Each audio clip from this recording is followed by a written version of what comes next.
Olá, e aí, tudo bem? Seguindo com o tutorial de Golang, essa aula a gente vai falar de Wait Groups. As Wait Groups são uma ferramenta poderosa em Go para sincronizar Go routines e controlar o fluxo de execução em programas concorrentes. Elas são úteis quando você precisa garantir que todas as Go routines concluam suas tarefas antes que o programa principal termine ou antes de prosseguir para a próxima etapa. Nessa aula vamos explorar Wait Groups e aprender a usá-las com exemplos práticos e casos de uso. O que é uma Wait Group? Uma Wait Group é uma estrutura de dados fornecida pela biblioteca padrão de Go que permite esperar que um conjunto de Go routines seja concluído antes de continuar a execução do programa principal. Ela faz isso mantendo uma contagem interna de Go routines e bloqueando o programa principal até que todas as Go routines tenham sinalizado que terminaram. Vamos começar com um exemplo simples para entender como um Wait Group funciona. Então vou copiar aqui. Aliás, a gente pode até ver a explicação aqui. Vou copiar aqui, deixar no buffer. Então, ó, tem as importações aqui do FMT e do sync para impressão da saída, que é o FMT, e manipulação de sincronização de concorrência com o sync aqui, ó. Aqui, ó. A gente está usando aqui para criar o Wait Group, né? O Wait Group é uma struct definida nesse pacote sync que é da biblioteca padrão Go. Aqui a gente está criando essa variável WG, então ela vai ser um objeto com essa struct, né? Não seria um objeto, seria um struct definida aqui no sync e a gente vai chamar ela de WG. Em seguida a gente tem esse loop for, né, que vai de 0, 1, 2, né? Quando chega no 3 sai desse loop. E aqui dentro a gente vai chamar essa variável WG e ela tem tipo um contador interno, então ele vai ser incrementado de 1, né? Na primeira vez, quando entrar de novo, na segunda vez de novo, mais 1 e assim por diante. E a cada iteração, no caso 3 iterações, ele vai criar uma Go routine anônima com isso daqui. Ela recebe um ID, né, um inteiro aí como parâmetro, né, que é esse I daqui, que vai equivaler a esse I que está aqui. Cada Go routine imprime a mensagem que está executando junto com o ID, então Go routine 0, né, executando, Go routine 2 executando, Go routine 1 executando. Aqui o defer WG done é usado para adiar a chamada do done, que vai decrementar o contador do Wait Group, né, até que a Go routine finalize. E depois de criar as 3 Go routines aqui dentro desse loop, né, o programa principal ele chama await, ele fica esperando as Go routines concluírem, né, o contador ser zerado, né, e lembra, as Go routines vão chamar aqui o done, que vai decrementar, né, a cada vez aqui, cada uma for concluindo, vai decrementando o contador até que zere, e quando zerar, aí o programa que estava aqui esperando, ele segue em frente e vai imprimir aqui todas as Go routines todas as Go routines concluídas. Vamos rodar então esse programa. Então tá aqui o programa. Eu já colei aqui, né? Vou dar o enter aqui. Olha lá. Go routine 2 executando, 1 executando, 0 executando, todas as Go routines concluídas. Vou dar mais uma vez. Olha lá, 1, 2, 0. Cada hora ele vai fazer de um jeito, porque são tarefas assíncronas. E vamos comentar isso daqui para a gente seguir para o outro exemplo. Salvar.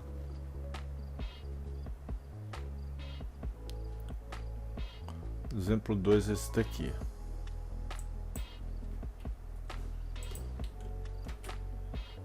Vou copiar, vou colar logo aqui. Salvar. E ó, a explicação é bem detalhada aqui, passo a passo. Os imports aqui eu já falei, né, no exemplo anterior. Esse time aqui a gente está usando só para simular uma tarefa num trabalho que demora 1 segundo, né? A função worker representa o trabalho que cada goroutine vai executar. O defer done, né, aqui é usado para adiar, né, a chamada do done e aí decrementar o wait group, né, o contador do wait group, só depois que a goroutine completar o trabalho. E aqui a gente está usando o time para simular que esse trabalho vai durar 1 segundo.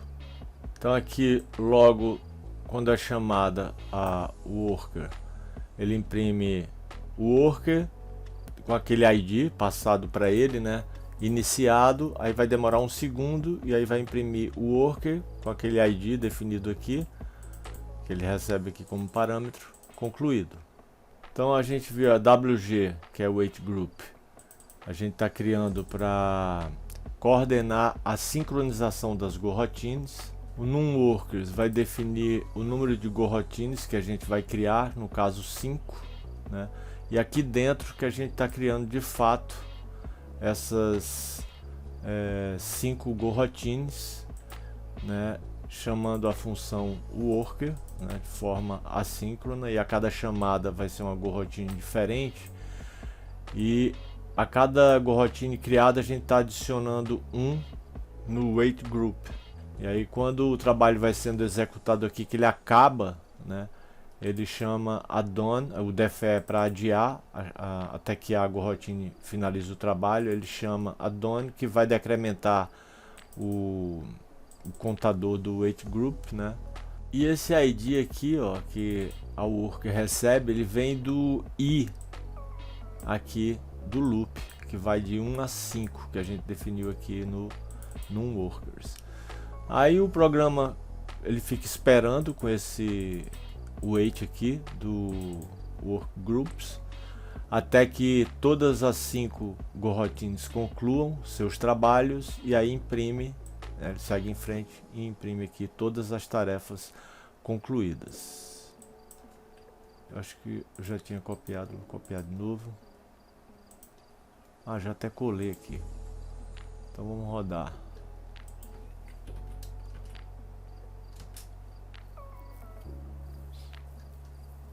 Então bem parecido com o outro, né?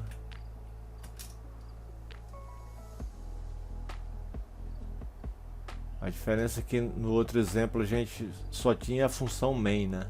Ó, só a main. Aqui a gente tem essa função worker, né? Que a gente que cada goroutine dessas 5 goroutines que está sendo criada aqui, né? Porque a gente definiu aqui como 5, ela chama, né? E esse trabalho é feito em paralelo, assíncrono. Quando todos eles acabam, né? Que o contador é decrementado aqui, o WG do wait group, né, aqui pela done, que aí zera o contador, aí o wait segue em frente, que estava esperando, ela segue em frente e imprime isso daqui. Opa, aqui é CLS. Então eu vou comentar isso aqui também para a gente ir para o outro exemplo. Salvou. Aqui a explicação. Aguardando várias requisições HTTP. Você pode usar o wait groups para aguardar a conclusão de várias requisições HTTP concorrentes. Cada goroutine faz uma solicitação HTTP e quando todas as solicitações forem concluídas, o programa principal pode processar os resultados.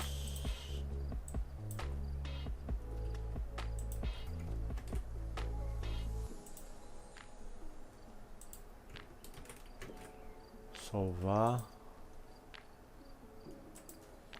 Então, o programa importa FMT para impressão de saída e importa net HTTP para realizar solicitações HTTP aqui, né? E o sync que eu já falei aí antes, já tinha falado no primeiro exemplo, que é justamente aqui para o wait group, né? A função fetchURL é responsável por buscar uma URL usando uma solicitação HTTP GET. Aqui, ó.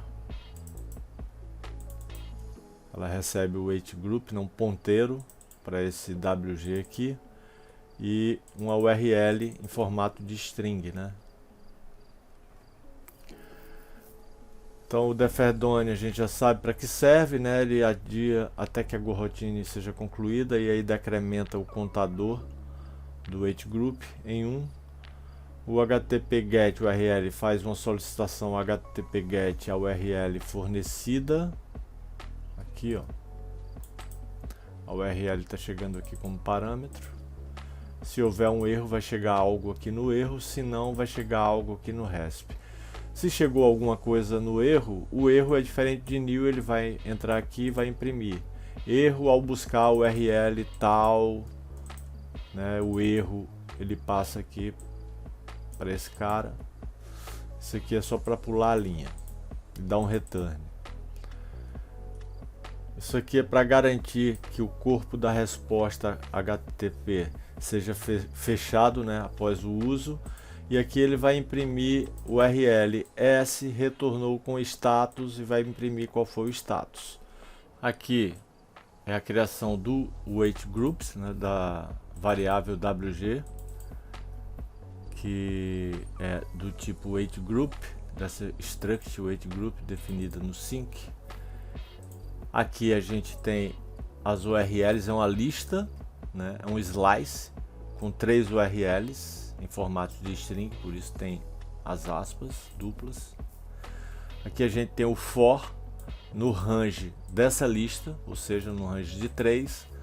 Como a gente não vai utilizar o índice, a gente coloca aqui um underscore, a gente só vai utilizar o valor mesmo que está dentro da lista, que são essas strings, as URLs.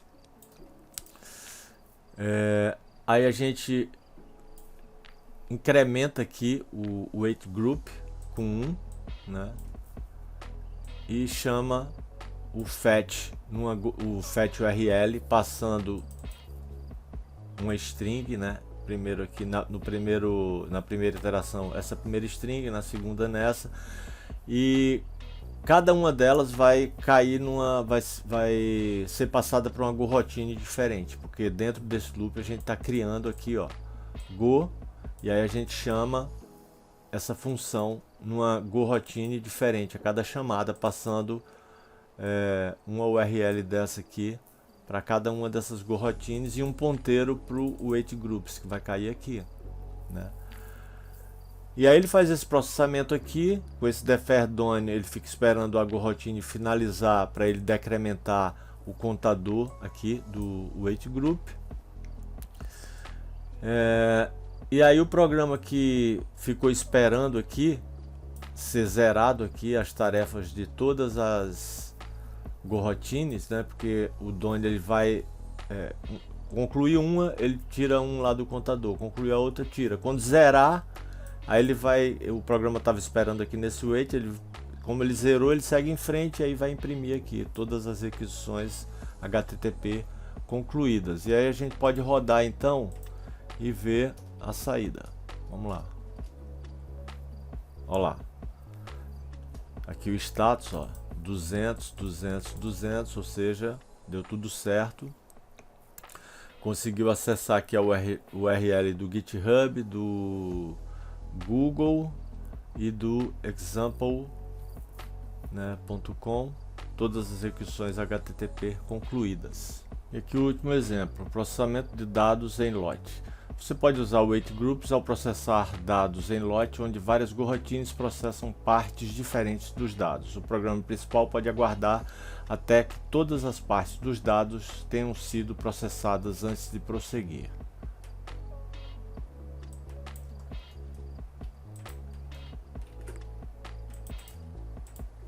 Colar aqui, salvar. Aqui basicamente o que vale aqui uma análise rápida, porque o resto é basicamente o que a gente já viu, né? Essa parte daqui, né? Uma coisa de lógica mesmo. Então o end é uma variável que ela vai guardar a soma do i com o batch size, que é de 2, é o tamanho do lote. E para entender melhor, eu fiz um chinês aqui, para a gente conseguir enxergar melhor essa parte aqui do código. Eu trouxe para cá a parte do código, esse loop for, né? O i vai começar do 0, né, até 8, que é o length de data, que é esse vetor aqui de números inteiros. E aqui a parte verde são os índices, né? Posição 0, posição 1, 2 até a 7. E aqui são os dados de fato, parte azul, né? São os números que a Process Data Batch vai somar. Cada vez que a gente chamar essa Process Data Batch, a gente vai passar um pedaço desse vetor aqui que tem números inteiros dentro, para ele processar, que ele vai fazer uma soma, na verdade. Então, a cada iteração desse loop, a gente vai criar uma goroutine e chamar a função Process Data Batch, passando um pedaço, né, um slice desse slicezão aqui, né, um pedaço dessa lista, né, porque em Go a gente chama de slice, lista. Então é isso, ele começa do 0, vai até 8, até i menor que 8, ou seja, 8 já está fora, então vai até o 7, né, porque é i menor que 8, então é 7. E aqui ele vai incrementando o i mais igual a batch size. Então na primeira ele é 0, na segunda 2, depois 4. Então vamos seguir aqui o chinês. Então começou aqui. Batch size 2, i 0 e o end está aqui, ó, no 2, porque 0 mais 2, 2. Então o end está aqui no 2, na posição 2. Ele vai chamar aqui a Process Data Batch, uma goroutine separada da goroutine principal, e vai passar só um pedaço desse vetor aqui azul. Que pedaço é esse? É o pedaço que vai do 0 à posição 2, da posição 0 à posição 2. A posição 2 está aqui, ela não entra, então o 3 não entra, só entra o 1 e o 2, ou seja, a posição 0 e 1. Tá? Então é isso, de 0 a 2 a gente pega a sua posição 0 e 1. A posição 0 está guardando o número 1 e a posição 1 está guardando o número 2. Aí o i é incrementado, né? Ele estava com 0, mais igual a batch size, o i vai para 2. Então o i agora está aqui, nessa posição do vetor, essa posição guarda o número 3, a posição 2 está guardando o número 3, né? O end, ele é atualizado aqui, ó, end, i mais batch size. I está com 2, mais 2 do batch size, o end vai para 4. Então o end agora está aqui. Aí ele vai chamar a Process Data Batch em uma nova goroutine, vai criar uma nova goroutine e vai passar outro pedaço desse vetor. Que pedaço é esse? É o pedaço que vai da posição 2, ou seja, vai passar o 3 e o 4, porque o cara que está na posição 4, ele não entra, tá? É sempre um antes do cara que a gente passa aqui na última posição. Padrão, né, das linguagens de programação isso. E sempre passando aqui também um ponteiro para o wait group, né, que ele criou na main, né? Uma referência para o wait group. Aí vamos seguir então. O i é incrementado, o i está com 2, mais 2 o batch size e agora vai para 4. Então o i agora está nessa posição aqui, ó, 4, que está guardando o que? O número 5. O end ele é atualizado aqui. Então 4 mais 2, 6. O end agora está apontando aqui, ó, para a posição 6. Aí é criada uma nova goroutine passando o data da posição i atual até o end atual. Ou seja, o i agora está com 4 e o end com 6. Então ele passa esse pedaço que vai do 4 na posição 4 e 5, que é o número 5, né? A posição 4 está guardando o número 5 e a posição 5 desse vetor está guardando o número 6. E aí o i é incrementado de novo, né? O i está com 4, agora ele vai para 6. Então o i agora está apontando para essa posição aqui, para esse índice aqui, ó, né? E o end, 6 mais 2, 8. Então o end ele está apontando aqui para fora, né, do vetor. E aqui ele faz um teste, né? Aqui nessa parte aqui, nesse if aqui, a cada vez ele faz um teste. Nessa vez aqui ele vai ver, 8 é maior que 8? Não, então ele não vai entrar ainda aqui, ó, para corrigir o end, né? Apesar do end estar apontando para uma posição, né, que é maior que 7, né? mas ele ainda não atende a esse if aqui, né? Porque 8 não é maior que 8. E aí segue, o i vai para 8, né? Porque 6 mais batch size, que é 2, foi para 8, né? Então o loop ele entra aqui, né? Porque o i está com 8, e 8 não é menor que 8, que é o tamanho desse vetor aqui, que é um vetor de 8 posições, que vai de 0 a 7. Então 8 não é menor que 8, então ele entra, né? O i está com 8, é a última iteração, ele entra aqui nesse loop, e aí ele atualiza aqui o end, né? Que vai ser 8 mais 2, então o end vai ficar com 10, e aí sim, o end 10 é maior do que 8, que é o length de data. O length de data é o que? 8, né? Que é esse vetor aqui, de 8 posições. Então 10 é maior que 8. Então aqui atendeu agora a condição desse if, né? Essa condição vai voltar verdadeira, aí ele vai entrar no if. O que é que ele vai fazer? Ele vai corrigir esse end. O end ele vai receber o length de data. Quem é length de data? É o tamanho do data, o tamanho desse vetor aqui, data. O tamanho é 8. Então end, que estava com 10, volta para valer 8. Aqui, ó. Por causa dessa linha aqui que corrige, sacou? E aqui ele encerra o loop, né? Porque o i já chegou no 8, né? E 8 não é menor que 8. Então aqui ele sai. E vamos rodar aqui para a gente ver o resultado e encerrar a aula. Olha lá. Tá vendo que a soma, opa, aqui, é diferente? Deixa eu rodar de novo. Olha lá. E por essa aula era só isso. Espero que tenham curtido. Eu fico por aqui. Peço que vocês divulguem nas redes sociais de vocês, caso vocês curtam aqui os conteúdos do Código Fluent. Façam doações aqui, ó. Tem esse QR Code para doações. Aqui embaixo também tem esse link para doações. É isso, a gente se vê na próxima então. Valeu, obrigado.